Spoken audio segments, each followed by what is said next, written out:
নমস্কাৰ প্ৰতিজন শ্ৰোতা দৰ্শক সাবস্ক্ৰাইবাৰ সকলোকে ধন্যবাদ আৰু কৃতজ্ঞতা জ্ঞাপন কৰিছোঁ এই চেনেলটো আগবঢ়াই নিয়াত আপোনালোকৰ যথেষ্ট ভূমিকা আছে গতিকে সকলোকে চেনেলটো আগবঢ়াই নিয়াৰ বাবে ধন্যবাদ জ্ঞাপন কৰিছোঁ আৰু যদি আপুনি চেনেলটোত নতুন তেনেহলে চেনেলটো সাবস্ক্ৰাইব কৰি দিবৰ কাৰণেও অনুৰোধ জনাইছোঁ দেৱগুৰু বৃহস্পতিৰ আশীৰ্বাদ লাভ কৰিছে সৌভাগ্যৱান পাঁচটা ৰাশিয়ে 2023 চনৰ এপ্ৰিল মাহলৈকে এই দেৱগুৰু বৃহস্পতিৰ কৃপা এই পাঁচটা ৰাশিৰ ওপৰত থাকিব যিকেইটা ৰাশিয়ে এই প্ৰচুৰ উন্নতি আৰু সমৃদ্ধি লাভ কৰিব মীন ৰাশিত গোচৰ কৰাৰ বাবে অত্যন্ত শুভ বুলি কোৱা হৈছে দেৱগুৰু বৃহস্পতি সকলো গ্ৰহৰ মাজতেই সৌভাগ্যৱান বুলি কোৱা হৈছে বৃহস্পতি গ্ৰহই সন্মান সন্তান সৌভাগ্য এইবোৰৰ অধিপতি গ্ৰহ বুলি কোৱা হৈছে বৃহস্পতি গ্ৰহক যদি আপোনালোকে এতিয়ালৈকে চেনেলটো সাবস্ক্ৰাইব কৰা নাই সাবস্ক্ৰাইব কৰি দিবৰ কাৰণে অনুৰোধ জনাইছোঁ এই চেনেলটোত 2023 বৰ্ষৰ প্ৰতিটো ৰাশিৰে ৰাশিফল পৃথক পৃথককৈ দিয়া আছে যদি আপোনালোকৰ শৰীৰত জটুক জৰুণ তিল এনে ধৰণৰ বস্তুবোৰ আছে তেনেহলে তাৰ বিষয়ে সবিশেষ এই চেনেলটোত আপোনালোকে ভিডিঅ' পাব গ্ৰহৰ প্ৰতিকাৰ কিদৰে কৰিব কি গ্ৰহৰ প্ৰতিকাৰ কৰিবলৈ কি মন্ত্ৰ জপ কৰিব সকলো ধৰণৰ ভিডিঅ' এই চেনেলটোত আপোনালোকে পাব আৰু যদি আপোনালোকে যিকোনো জ্যোতিষীয় সমাধানৰ বাবে আমাৰ লগত যোগাযোগ কৰিব বিচাৰে তেনেহলে আমাৰ লগত যোগাযোগ কৰিব পাৰিব ডেসক্ৰিপচনত ফোন নম্বৰ দিয়া আছে আপোনালোকে কি ধৰণে মেছেজ কৰিব লাগিব ইয়াৰ বিশদভাৱে জনোৱা আছে আপোনালোকে হোৱাটছআপত মেছেজ কৰিব পাৰে সকলোকে ধন্যবাদ কৃতজ্ঞতা জ্ঞাপন কৰিছোঁ সৌভাগ্যৱান ৰাশিৰ প্ৰথম ৰাশিটো হৈছে বৃষ ৰাশিৰ জাতক জাতিকাসকলৰ বাবে অত্যন্ত শুভ আৰু মংগলময় বুলি কোৱা হৈছে 2023 বৰ্ষৰ প্ৰথম 3টা মাহ ভাগ্যই আপোনাক সংগ দিব বৃষ ৰাশিৰ জাতক জাতিকাসকলৰ অৰ্থনৈতিক সুযোগ পাব ব্যৱসায়ত প্ৰচুৰ লাভ উপাৰ্জন কৰিব পাৰিব আপোনাৰ দক্ষতা বাঢ়িব আপুনি যিকোনো সিদ্ধান্ত গ্ৰহণ কৰিলেই হেয়া অন্যতম আৰু চমৎকাৰী সিদ্ধান্ত বুলি বিবেচনা কৰা হ'ব এই যুগত যিহেতু আপোনাৰ বৃহস্পতি গ্ৰহৰ সুপ্ৰভাৱ পৰিছে আপোনাৰ ৰাশিত যদি আপোনাৰ ৰাশি চক্ৰত বা আপোনাৰ জন্ম চক্ৰত বৃহস্পতি গ্ৰহৰ শুভ স্থানত আছে তেনেহলে এনে ধৰণৰ ফলবোৰ আপোনালোকে লাভ কৰিব পাৰিব যদি আপোনাৰ দীঘলীয়া বেমাৰ আজাৰৰ পৰা মুক্তি লাভ কৰা নাই বহুদিন ধৰি দীৰ্ঘদিনীয়াভাৱে তেনেহলে এই সময়ত এই দীঘলীয়া ৰোগৰ পৰা ব্যাধিৰ পৰা বেমাৰৰ পৰাও মুক্তি লাভ কৰিব বুলি কোৱা হৈছে বা মুক্তিৰ মাৰ্গ আপোনালোকে মুক্তিৰ ৰাস্তা আপোনালোকে দেখা পাব সংসাৰিক জীৱন সুখী হ'ব আৰু সন্তানৰ সফলতা লাভ কৰিব পাৰিব বিবাহিতসকলে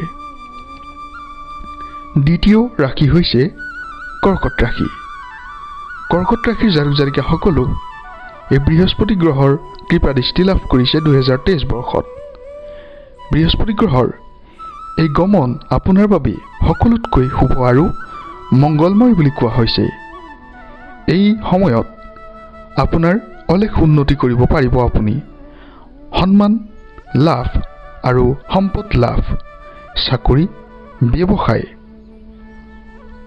এনেবোৰ কৰ্মত অভূতপূৰ্ব সফলতা অৰ্জন কৰিব পাৰিব বিবাহৰ পাত্ৰ পাত্ৰী বিচাৰি থকাসকলে তেওঁলোকৰ বাবেও শুভ আৰু মংগলময় বুলি কোৱা হৈছে তেওঁলোকে যদি এই সময়ত বিবাহৰ পাত্ৰ পাত্ৰী বিচাৰ কৰে তেনেহলে অতি সোনকালে অতি শীঘ্ৰে বিবাহৰ পাত্ৰ পাত্ৰীৰ সন্ধান পাব বুলি কোৱা হৈছে ব্যৱসায় আৰু শিক্ষাৰ্থীসকলৰ বাবে যথেষ্ট শুভ সময় বুলি কোৱা হৈছে 2023 বৰ্ষটো ধন্যবাদ কৃতজ্ঞতা সকলোকে আপোনালোকে যদি এতিয়ালৈকে চেনেলটো সাবস্ক্ৰাইব কৰা নাই সাবস্ক্ৰাইব কৰি দিব তৃতীয় ৰাশি হৈছে কন্যা ৰাশি কন্যা ৰাশিৰ জাতক জাতিকাসকলৰ বৃহস্পতি গ্ৰহৰ এই যাত্ৰা গমন সঞ্চাৰে অৰ্থনৈতিক সুযোগ সুবিধা আৰু কৰ্মৰ প্ৰতি আকৰ্ষণ বঢ়াব।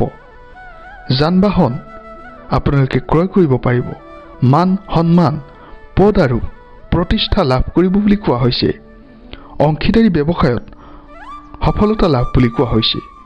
দাম্পত্য জীৱনত সফলতা সুখ লাভ আৰু সমৃদ্ধি বুলি কোৱা হৈছে।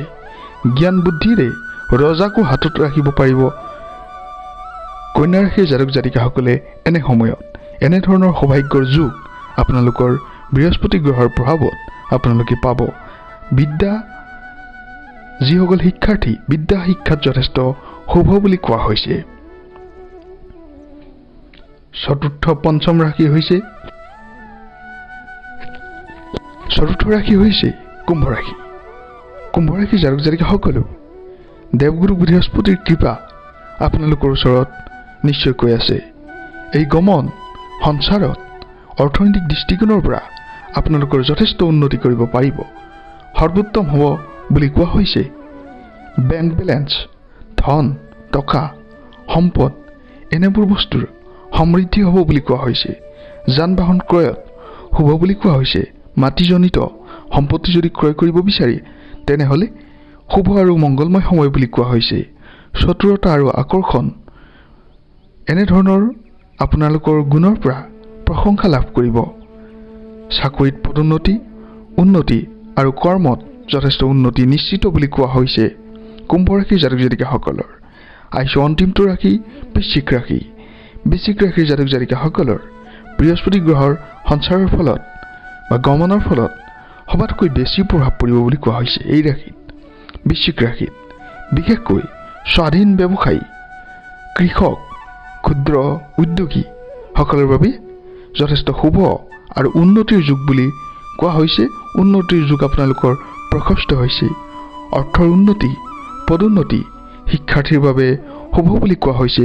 এইখিনি সময় 2023 বৰ্ষটো। যদি আপোনালোকে এতিয়ালৈকে চেনেলটো ছাবস্ক্ৰাইব কৰা নাই ছাবস্ক্ৰাইব কৰিবৰ কাৰণে অনুৰোধ জনাইছোঁ। আৰু যদি আপোনালোকৰ গ্ৰহৰ সমস্যা বা যিকোনো সমস্যাৰ সমাধান যদি আপোনালোকে বিচাৰে তেনেহ'লে আমাৰ চেনেলৰ যোগেদি আপোনালোকে কৰি ল'ব পাৰিব। আপোনালোকৰ দীঘলীয়া যদি কুস্তি বনাব বিচাৰে এই কুস্তিও আপোনালোকে বনাব পাৰিব। বিভিন্ন গ্ৰহৰ প্ৰতিকাৰ গ্ৰহ ৰত্ন গ্ৰহ কৱচ গ্ৰহৰ পূজা সকলো ধৰণৰ যি জ্যোতিষীয় সমাধান এই সমাধান আমাৰ চেনেলৰ জৰিয়তে আপোনালোকে কৰিব পাৰে একেবাৰে নিম্নতম খৰচত। সকলোকে ধন্যবাদ কৃতজ্ঞতা জ্ঞাপন কৰিলোঁ।